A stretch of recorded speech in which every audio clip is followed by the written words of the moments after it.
Assalamu alaikum wa rahmatullah. This is Professor Abdelfettah Araq, Professor of Linguistics at the Faculty of Arabic Language, Cadi Ayyad University. I am very happy to get in touch with you in this video concerning the chapter on linguistics. That you know, it's a purely theoretical chapter. So we are going to highlight and to discuss, maybe to describe some general aspects of this chapter that may be difficult to understand for some of you. Okay, the first thing is that when we talk about linguistics, we talk about science. All right, we talk about science like any other sciences. Of course, it's the language science, or it's scientific study of language. And of course, when we talk about science here, we are not talking about an exact science, okay?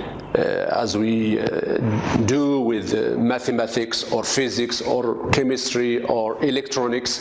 It's a science, but it's not exact. It uses the scientific tools, the scientific concepts, the observation, the analysis, and so on. But in terms of the results, we could not talk about precise results, okay? So the results might be relative to some extent.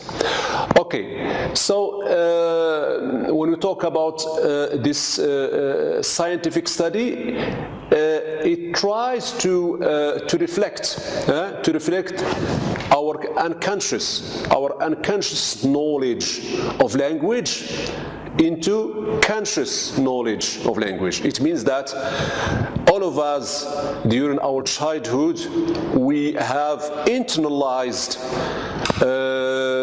general rules about the use of our language in different aspects. I mean the phonological system, the syntactic system, the morphological system. So all of these rules behind these aspects of language are internalized during our childhood. Unconsciously, and the role of modern linguistics is to describe, to show, to make this unconscious knowledge conscious, okay?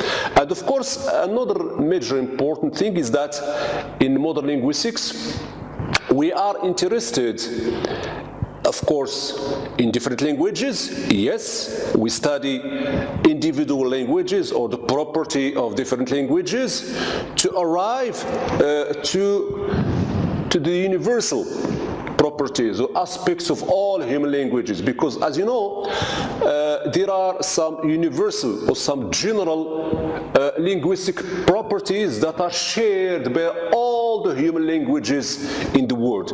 So an important aspect or characteristics of modern linguistics is to tackle and to study and to bring to the light these universal properties and characteristics that are shared between all human languages. Of course, when we talk about linguistics as a science, of course, there are different properties that characterize a science, right? So the following characteristics, of course, characterize linguistics as a science. If we talk about any other scientific trend, normally these characteristics should be, of course, present in the analysis of any human activities. So for the scientific aspects of modern linguistics, we talk about the objectivities. I mean that linguistics is an objective. It should be objective. It deals, of course, with all the human languages equally, which means that all the languages, all the human languages in the world are equal. There is no superiority of a language above another. There is no language which is more beautiful than another language. There is no language which is primitive and other languages which are advanced or computerized. All the languages are equal and should be dealt with as such.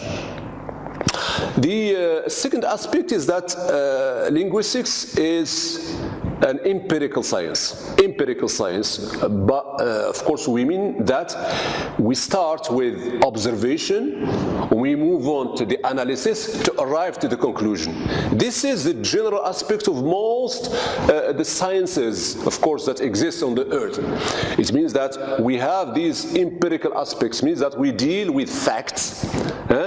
We analyze these facts, these data, all right, so that we arrive to certain conclusion, okay? So general conclusion, okay? So it should be empirical, right? Then it should be exhaustive. One major aspect of linguistics is that it should be exhaustive, which means that all the aspects, right, all the matters that are of immediate interest to our analysis should be taken into consideration. Okay, so if we analyze a linguistic behavior or linguistic aspect, normally every aspect that is of interest to the analysis of that aspect should be taken into consideration from different angles. So what we mean exhaustive. Consistency, or the consistency of linguistics, it's reflected in the fact that in linguistics there should be, of course, no contradiction between the elements. When we are analyzing, we are tackling a topic, we should not contradict ourselves. Of course, we can have the whole aspect, and we can have the individual or the parts. And of course, the whole or the general aspect should not be in contradiction with the parts. I mean, the parts and the whole should be consistent. They should not be, or they must not contradict each other. Now we move on to something else. Is the difference or the contradiction, if you like, between traditional grammar or traditional grammars, if you like, and modern linguistics. Of course, when you talk about traditional grammar, normally, historically speaking, we talk about from the early beginning, maybe from the Greeks and the Romans and so on, and the Renaissance, up maybe to the late 19th century.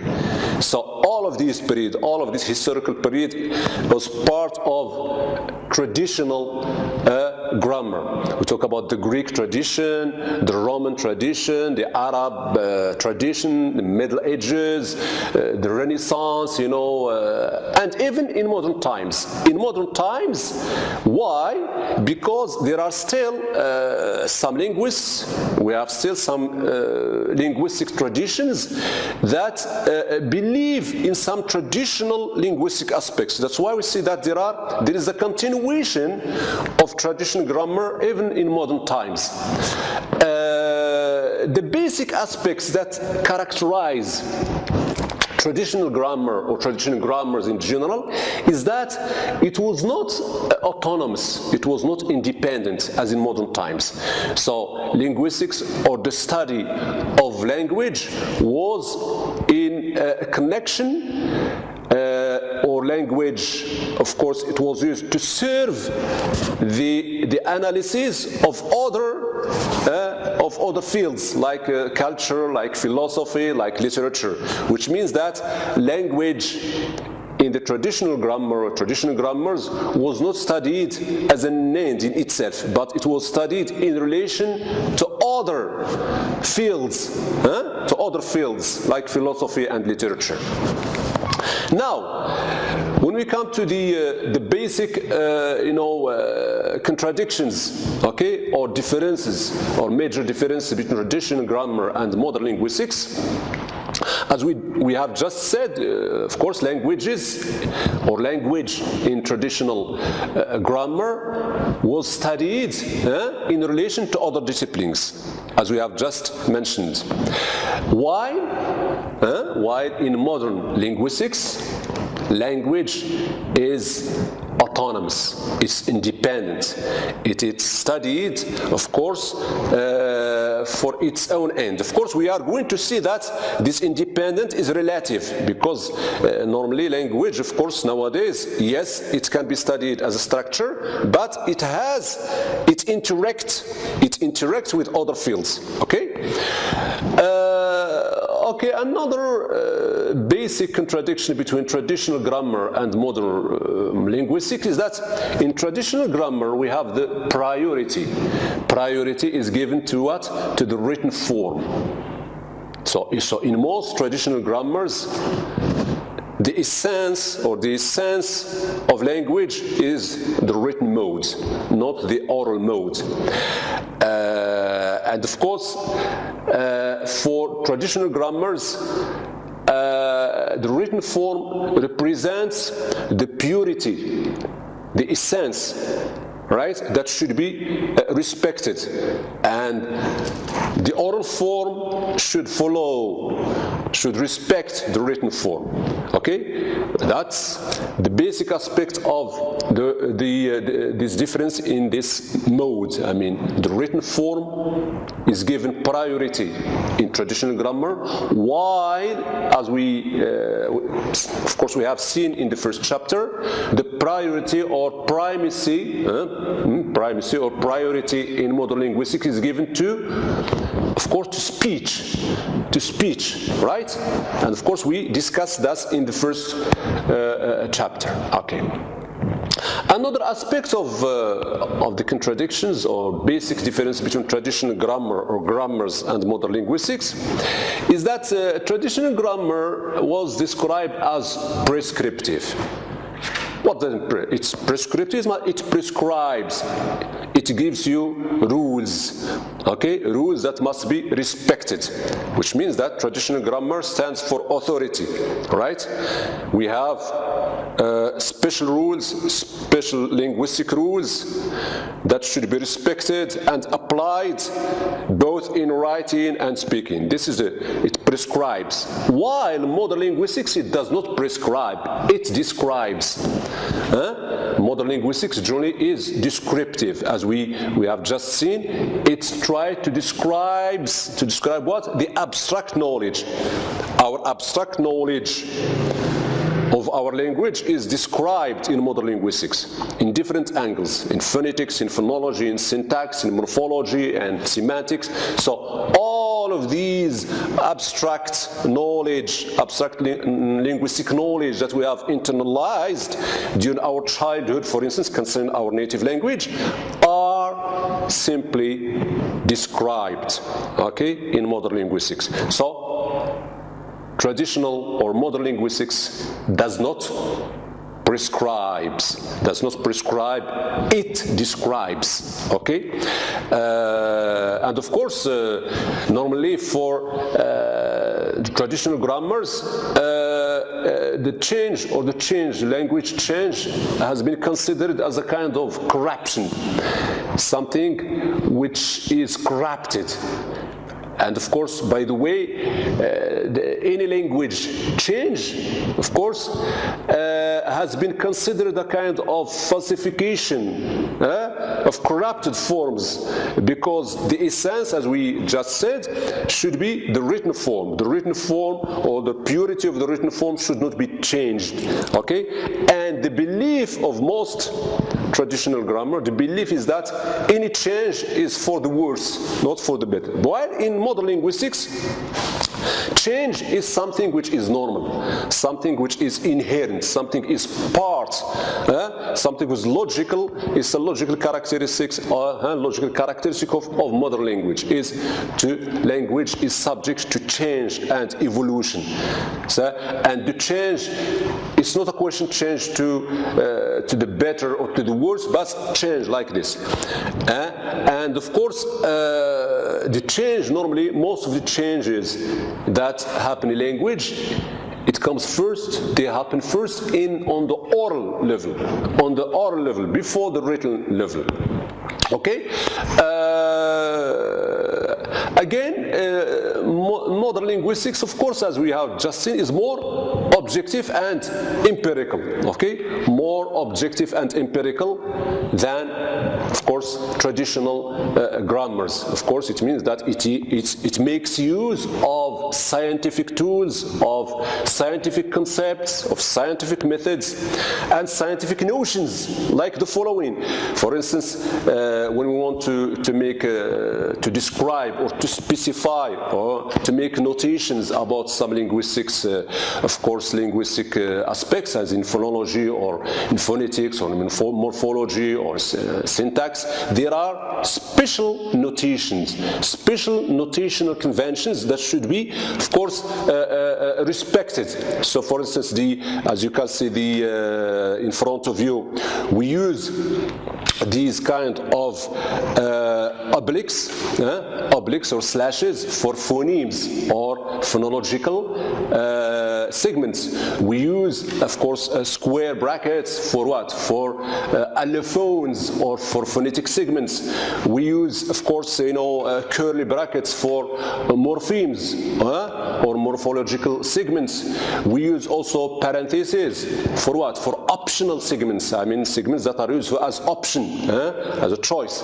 So and so on. So this in front of you is an instance of the scientific notions. Is this question of specific terminology, specific notations. Okay.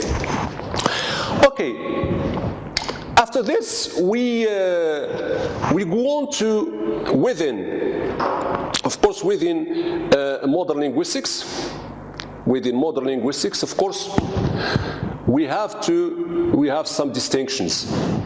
We have some basic distinctions between different types of linguistics, because when we talk about linguistics, there is only one kind of linguistics. There are different types of linguistics. Okay, so generally speaking, we can describe the following distinctions. Okay, as in front of you here. So first, we can differentiate between what we call diachronic and synchronic linguistics. Diachronic and synchronic linguistics. Of course, what do we mean by diachronic? Diachronics is, of course, it's a parallel of historical linguistics. What does it mean? It means that the linguists in diachronic linguistics is of course interested in the study and the evolution of language through time. Okay? The study and the evolution of language through history, through time. For instance, we can study English, Old English, Modern English, okay? Let's say Old, Middle English, Modern English. So this is an example of diachronic linguistics. So to study linguistics historically, through the evolution of time. Synchronic linguistics is a synonym of descriptive linguistics. What does it mean? It means that we do not study language through time, but we study specific language or a specific case of language in a point of time. For instance, we take the structure of a sentence and we study it independently. This is part of synchronic. We study language at a specific state, at a specific time. An example of study. We do not study language through history, but we concentrate on describing a language or a state of a language at a given point of time. This is synchronic linguistics. And of course, as you might know, of course, de Saussure, of course, was the first linguist, of course, in the beginning of the 20th century to stress, of course, to focus on the primacy of synchronic linguistics or descriptive linguistics. The Saussure was the first one to give priority to synchronic and descriptive linguistics instead of diachronic linguistics that was part of historical or another angle of historical linguistics. And of course, for the Saussure, of course, conception, it was a reaction to what was existing during the whole 19th and 18th century in comparative philology, comparative linguistics, historical linguistics, etymology, and so on. So the Saussure, of course, did have a kind of reaction against those traditional and historical linguistics. Okay, the second distinction, of course, in terms of modern linguistics, is the distinction between general linguistics and descriptive linguistics. General linguistics, what general linguistics is what we are studying this year. Our program is called General Linguistics, and the essence of our program is to give an introduction to general linguistics. This is general. Of course, it deals with the components, with the major part of linguistics in general, like phonetics, phonology, syntax, sociolinguistics, psycholinguistics. So, in major part is what we are doing in this semester. This is general linguistics. So besides studying these general components, general linguistics, of course, is interested in providing, for the linguist, concepts, models, methods to be used in the description of language, right? When we want to describe a language, of course, we need some tools, we need some concepts, we need some models. And in general linguistics, the linguist is provided with these tools, with these general concepts, models, to help him to describe, language. Of course, descriptive linguistics it does not deal with all the components of linguistics in general, but it deals with special language data, special linguistic data, for instance, and the principles and techniques behind this. It means that it makes use of the concepts and the models and the tools, of course, learned and deduced from general linguistics to do what? To describe and analyze, of course, particular language data, particular language information by using the principles and the tools used in general linguistics. So he describes particular language or particular data of language. Another distinction is between theoretical and applied. So from theoretical, we have the word, the term theory. It means that theoretical linguistics studies language as an end in itself. Okay? It's an end in itself. It means that it is not concerned in any other things or any other extra linguistic thing. Of course, the theoretical linguistics is directly concerned with, of course, with language, okay? With the description of the language in order to do what? To provide some rules, to provide some theory. It means theoretical linguistics study languages or parts of languages or instance of language in order to formalize a theory for the description of language. Because when we want, of course, to do anything, to do in terms of sciences, of course, first we have the theory. We start from the theory. Without theory, we couldn't have practice. We first must have a theoretical background. So, theoretical linguistics, it provides a theoretical background, a theoretical framework to deal and to describe language. Okay. Applied linguistics, of course, as you can suggest, as you can deduce from its appellation, it's applied. It's simply what? The application of the linguistic knowledge in different domains. The application of linguistics domains in different fields in other domains, all right? For instance, the use of linguistic knowledge in teaching, in translation, in language planning, and so on, in computerized or computerization. So this is applied. It's the application of linguistic knowledge in different trends, in phonetics, in phonology, in syntax, semantics, and so on. So the use of these linguistic knowledge in practical way, to use in practical way. For instance, to make use of this linguistic knowledge in other domains like teaching, like translation, and so on. Okay, so of course another important distinction is between micro and macro. And of course, from micro is something which is small, and macro, as you know, something which is bigger. So you can, of course, deduce from the appellation, of course, microlinguistics, of course, is it deals with, it's like, of course, it's another appellation of descriptive linguistics, if you like. It deals with the analysis of language structure. Micro, language structure and units, without any additional, without any extra or para-linguistic factors.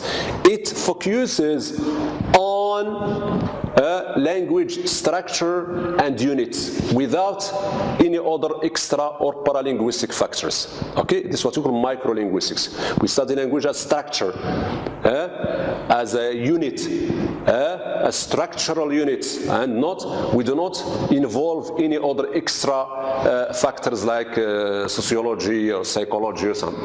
Macrolinguistics is the contrary, of course, is that it takes into consideration macrolinguistics.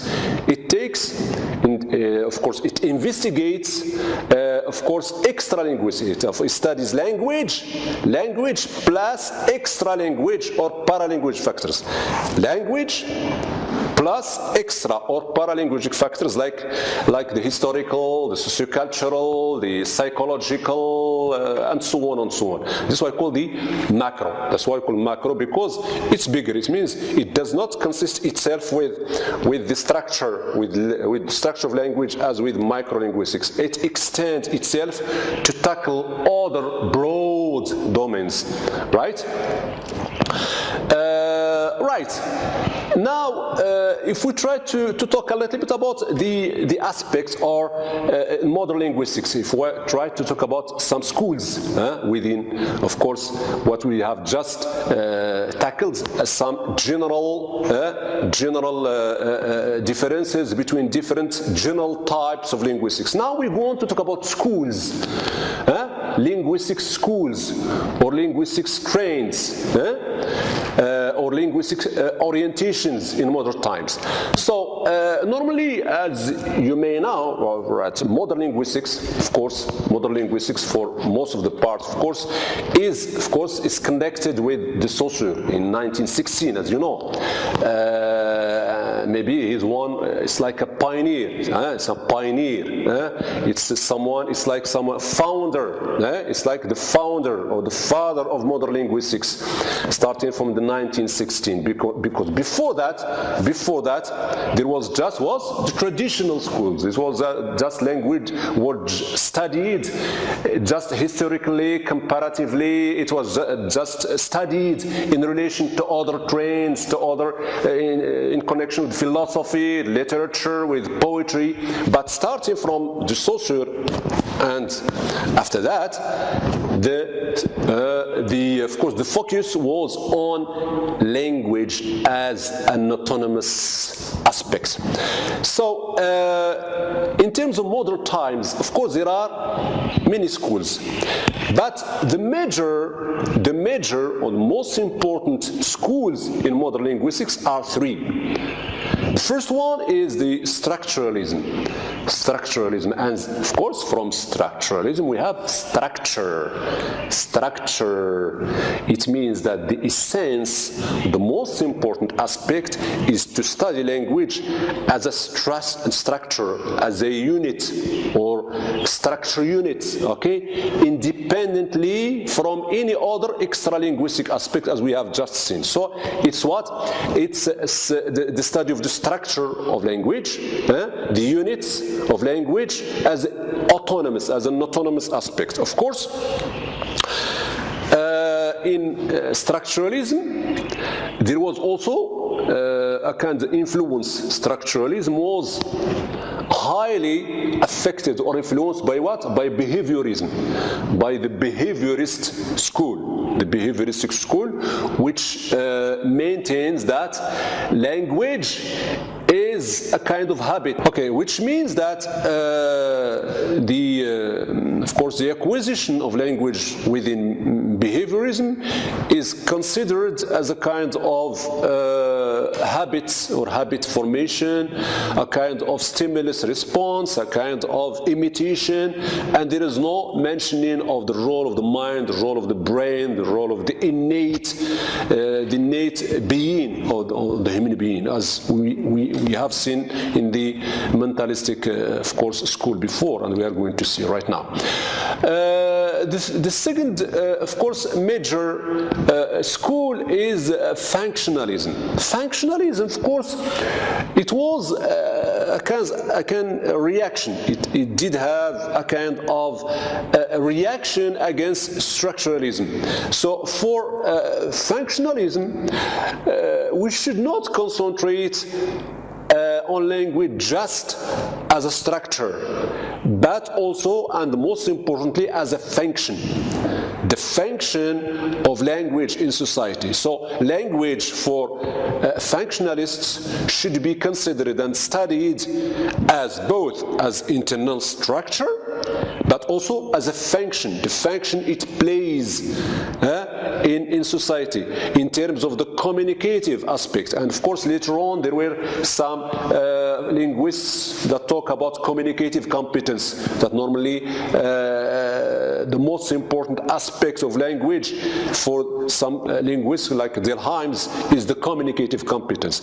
So there is, of course, major figures like, of course, Halliday in Great Britain. There was John Searle in the United States, André Martinet in France. These are some of the basic figures of functionalism. Of course, for structuralism, of course, besides of course, de Saussure, there was also one of the basic figure that was very influential was Bloomfield.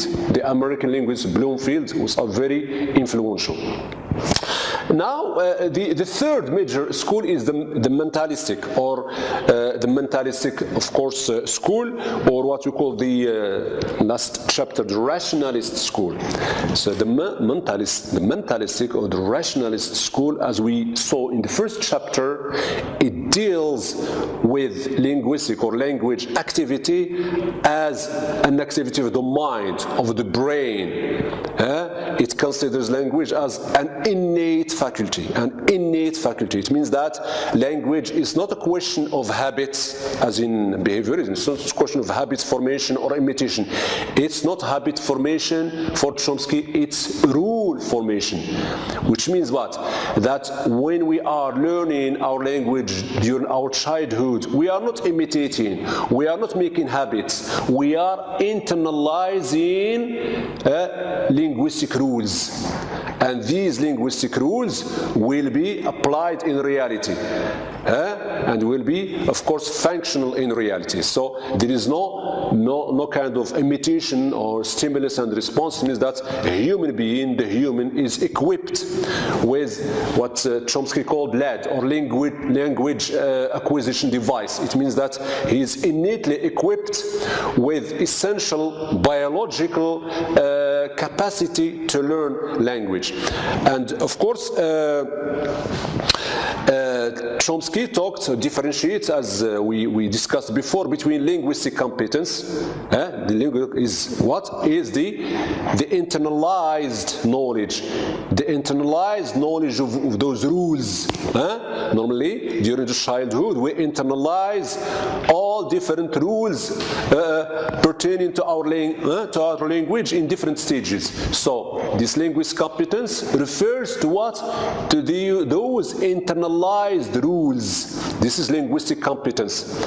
And of course, we talk about linguistic performance, and linguistic performance is, of course, the habit, the actual speech habit.